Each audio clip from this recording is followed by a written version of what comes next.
Common na issue ng automatic transmission at ano yung possible reason.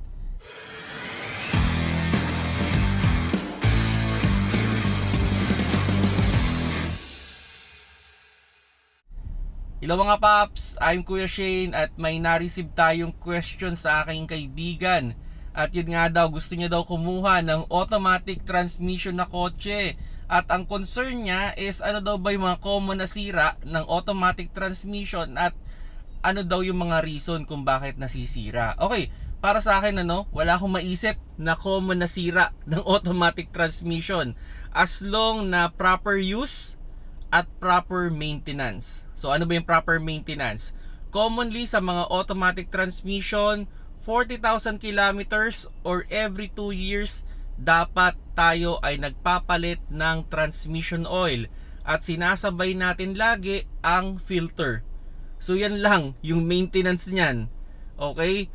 Yung ATF niya o yung CVT oil at yung kanyang filter dapat pinapalitan yan based dun sa years or kilometer na natakbo ninyo. So yun lang yung pag-maintenance niyan. Now, in terms of proper use, okay, para sa akin na ang pinaka-iiwasan nyo lang is yung, for example, kayo ay naka-reverse, umaatras pa yung sasakyan, then bigla nyong i-engage yung drive. So yun lang.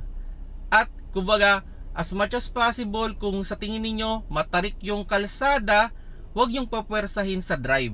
Pwede nyo siyang ilagay dun sa low gear. So yun lang yung yun lang yung mga proper use aside dun sa halimbawa pag kayo ay nasa inclined naka-park, so make sure lang na idadaan nyo muna sa neutral bago nyo ilagay sa park, 'di ba?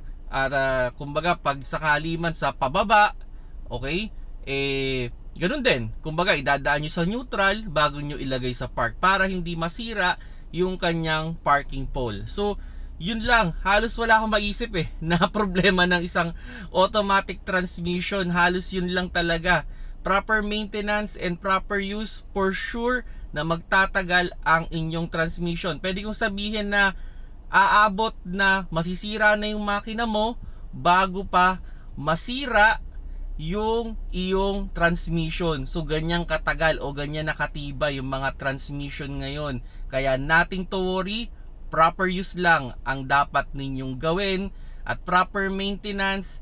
Sigurado ako na may possibility na mauuna pang masira ang makina mo bago pa masira ang inyong transmission. Yun, siguraduhin nyo lang pati if may dipstick pala yung inyong transmission, check nyo rin time to time kung kumusta yung kanyang ATF o yung kanyang CVT oil at siguraduhin nyo rin na hindi siya matutuyuan ng transmission. Kung sa tingin niyo may nagtatagas na dyan, paayos nyo na kagad.